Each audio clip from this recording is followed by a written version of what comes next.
Next है आपका moment of force और टॉर्क। अब देखिए यहाँ पर 11th क्लास एंड ऑनवर्ड कोई भी दो प्रकार की डेफिनेशन होती है, एक फिजिकल होती है, एक मैथमेटिकल होती है। पहले तो फिजिक्स में इसका मतलब क्या होता है कि मोमेंट ऑफ फोर्स क्या होता है। देखिए, फोर्स और मोमेंट ऑफ फोर्स में अंतर क्या होता है, टॉर्क क्या होता है, क्या बताया गया? नहीं, वो वैल्यू कैसे निकालेंगे वो बात की बात है, वो तो वैल्यू निकालेंगे। इसका मतलब क्या होता है, वैल्यू कैसे निकालेंगे वो एक अलग चीज है। देखिए, हम अगर किसी बॉडी पे फोर्स लगाएं, मतलब इस बॉडी पे फोर्स लगाएं और बॉडी को एक लीनियर डिस्प्लेसमेंट कर दें, लीनियरली इसको डिस्प्लेस कर दें, तो जो हमने फोर्स लगाया है उसको फोर्स कहते हैं। और अगर हम फोर्स लगा के इसको घुमा दें, वैसे घुमा रहे हैं तभी तो फोर्स लगा रहे हैं, तो अगर कोई फोर्स किसी बॉडी पे लगाया जाए और बॉडी को टर्न करने की उसमें कैपेसिटी हो जाए, टर्न करने का उसमें इफेक्ट हो जाए, तो उसको कहेंगे टॉर्क। यानी हम नल खोलते हैं तो we are not applying force, we are applying torque, उसको टॉर्क कहते हैं। ये टॉर्क का मतलब होता है, ठीक है। जैसे किसी को मारे, बताएंगे मारेंगे लात खड़बड़ा गिर जाओगे, तो मारेंगे लात में वी अप्लाई फोर्स बाय लात। और हमने कहा मारे कंटा खोपड़ी घूम जाएगी, तो यू अप्लाई टॉर्क ऑन खोपड़ी बाय द कंटा, तो उसको हम टॉर्क कहते हैं। तो पहले तो इसकी फिजिकल डेफिनेशन लिखिएगा, the turning effect of force, the turning effect of force about the axis of rotation, the turning effect of force about the axis of rotation is called moment of force or torque, is called moment of force or torque। अब mathematically इसको कैसे major किया जाए, अब mathematics की definition होगी जाकर के। तो देखिए, जैसे ये एक बॉडी है, ये बॉडी किसी एक्सिस के चारों रोटेट कर रही है, तो कैसे किया हमने कहा ये इसका एक्सिस है, ये है axis of rotation, axis of rotation. तो हम इसे कहेंगे रोटेट हो जाओ, ये इसका एक्सिस है। ये बॉडी एक्चुअली में ये ऐसे रखी हुई है, ऐसे रखी है हमने, और इसमें ऐसे छेद किया है हमने, और ये ऐसे रोटेट करती है ऐसे, ये एक्सिस ऑफ रोटेशन है, ठीक है। ये एक्सिस ऑफ रोटेशन है, ये पॉइंट मान लेते हैं, ठीक है। तो हम इससे कहेंगे रोटेट हो जाओ, तो रोटेट हो जाएगी नहीं। आपको इसको रोटेट करने के लिए क्या करना पड़ेगा, एक फोर्स लगाना पड़ेगा। तो हमने क्या किया, यहाँ पर एक फोर्स लगा दिया, ठीक है। और यहाँ से इसकी डिस्टेंस क्या ले ली हमने, आर। जिस पॉइंट पे फोर्स लगाओगे तो आर ले ली हमने, ठीक है। और ये फोर्स की लाइन ऑफ एक्शन है, ये फोर्स की लाइन ऑफ एक्शन है। तो हमको जो डिस्टेंस लेनी पड़ेगी यहाँ से उसके परपेंडिकुलर की लेनी पड़ेगी। तो अगर ये एंगल थीटा है, पहले कहानी थोड़ी लिखिएगा मैथमेटिकली, ठीक है। ये थीटा ले लीजिए, ये थीटा लीजिए, फोर्स से लेंगे ना, फोर्स से ये थीटा लेंगे। तो पहले कहानी लिखिएगा, it is measured, it is मतलब torque, it is measured as the product of, as the product of the magnitude of force, the magnitude of force and the perpendicular distance, and the perpendicular distance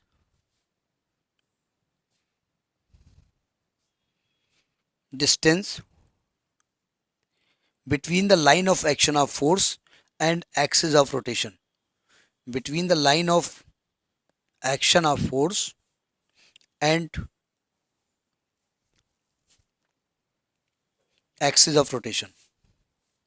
अब देखिए, force तो हमने इस point पे लगाया और यहाँ से डिस्टेंस ये वाली आर है, लेकिन आपको तो ये डिस्टेंस लेनी है। तो हमने कहा, देखो इधर ध्यान से, ये फोर्स है, ये आर है, इसके बीच एंगल कितना है, थीटा। ये परपेंडिकुलर हमने डाला है, तो ये राइट एंगल ट्रायंगल हो गया। अगर साइन थीटा लगा दें तो परपेंडिकुलर अपॉन हाइपोटेन्यूज आएगा, तो इसकी वैल्यू क्या आएगी, आर साइन थीटा आएगी, ओ एम की वैल्यू। तो टॉर्क का जो फॉर्मूला होता है, torque is equal to force into perpendicular distance, O M. यानी इसको टाउ से लिखते हैं, ये एफ आएगा, आर साइन थीटा आएगा, ये F into R sine theta. अब अगर यही डिस्टेंस न्यूमेरिकल में दे दी इन्होंने तो कोई बात ही नहीं, तो आर ही लिख देंगे उठा करके। और इसको अगर वेक्टर फॉर्म में लिखेंगे, इन वेक्टर फॉर्म,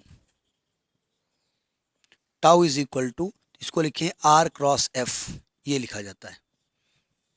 ये टॉर्क की डेफिनेशन होती है। यूनिट लिखेंगे तो एफ की न्यूटन होती है, आर की मीटर होती है, तो न्यूटन मीटर इसकी यूनिट होगी। अगर हम कहें इसकी डायमेंशन क्या होगी, तो फोर्स की न्यूटन यानी फोर्स की डायमेंशन क्या होगी, एम एल टी इनवर्स 2, और मीटर के एल, तो इसकी डायमेंशन क्या आएगी, M L square T inverse 2। क्या ये किसी और की डायमेंशन भी होती है, M L square T inverse 2 किसी और की डायमेंशन होती है? ये वर्क की डायमेंशन है, ये एनर्जी की डायमेंशन है, तो इसकी डायमेंशन एनर्जी की डायमेंशन के बराबर होती है। ये एनर्जी नहीं होती है, लेकिन डायमेंशन इसकी सेम होती है। अब देखिए, अगर टॉर्क एक वेक्टर क्वांटिटी है और कोई बॉडी रोटेट कर रही है मान लिया स्पेस में, स्पेस मतलब 3 डायमेंशन, तो उसके कंपोनेंट होंगे, एक्स डायरेक्शन में, वाई डायरेक्शन में, जेड डायरेक्शन में। पढ़े कंपोनेंट, कंपोनेंट ऑफ वेलोसिटी पढ़ाया गया था आपको, हॉरिजॉन्टल कंपोनेंट, वर्टिकल कंपोनेंट। उसी प्रकार से टॉर्क के भी कंपोनेंट होंगे। तो कंपोनेंट फॉर्म में कैसे इसको निकालेंगे, तो लिखिए कहानी, if we apply a force, हम कहेंगे वी अप्लाई ए फोर्स और बॉडी रोटेट करे तो वो फोर्स ही टॉर्क कहलाएगा। If we apply a force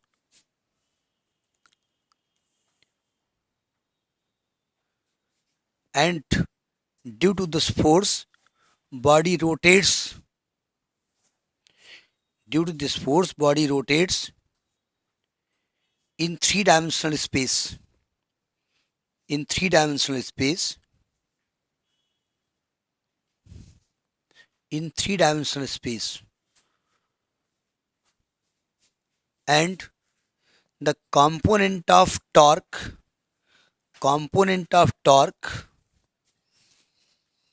is tau x, tau y and tau z,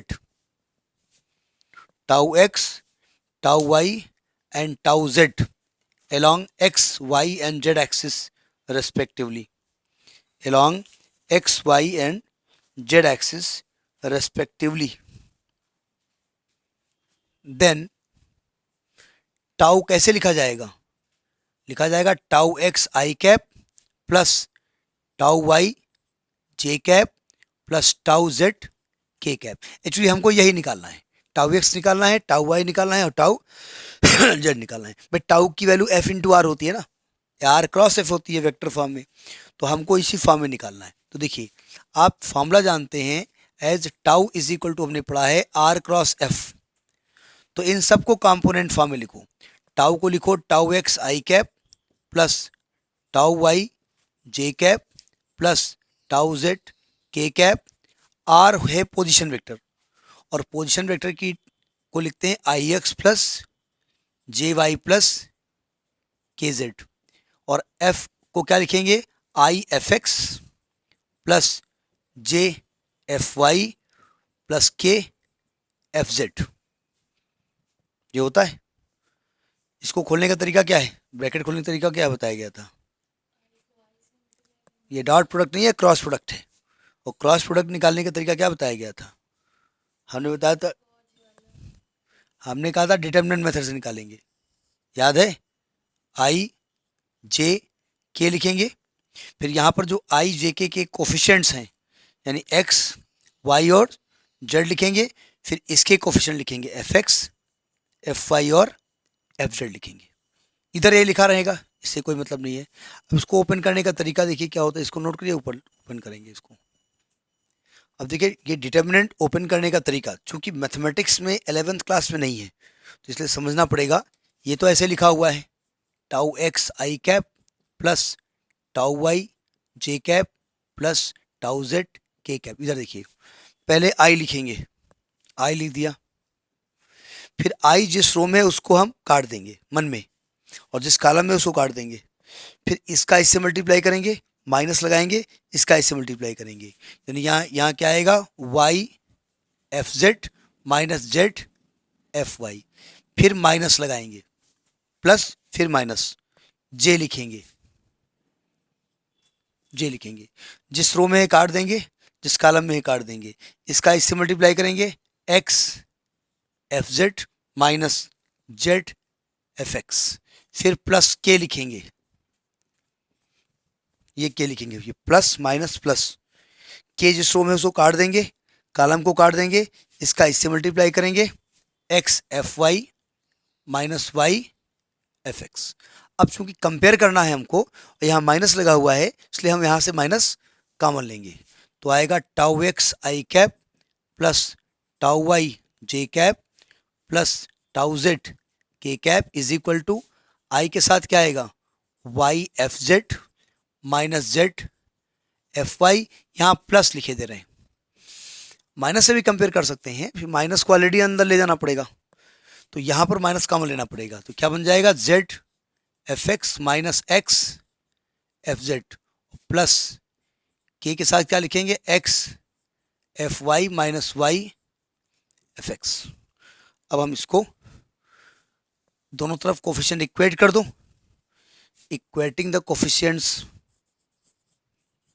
equating the coefficients of I J and K. देखो यहाँ आई के साथ क्या आ रहा है, टाउ एक्स की, वहाँ क्या आएगी value, Y F Z minus Z F Y, tau Y की वैल्यू क्या आएगी, Z F X minus X F Z, और टाउ जेड की वैल्यू क्या आएगी, X F Y minus Y F X. तो इस प्रकार से कंपोनेंट फॉर्म में इसको हम लिखेंगे। तो ये आपका तरीका है, यहाँ तक कर लीजिएगा।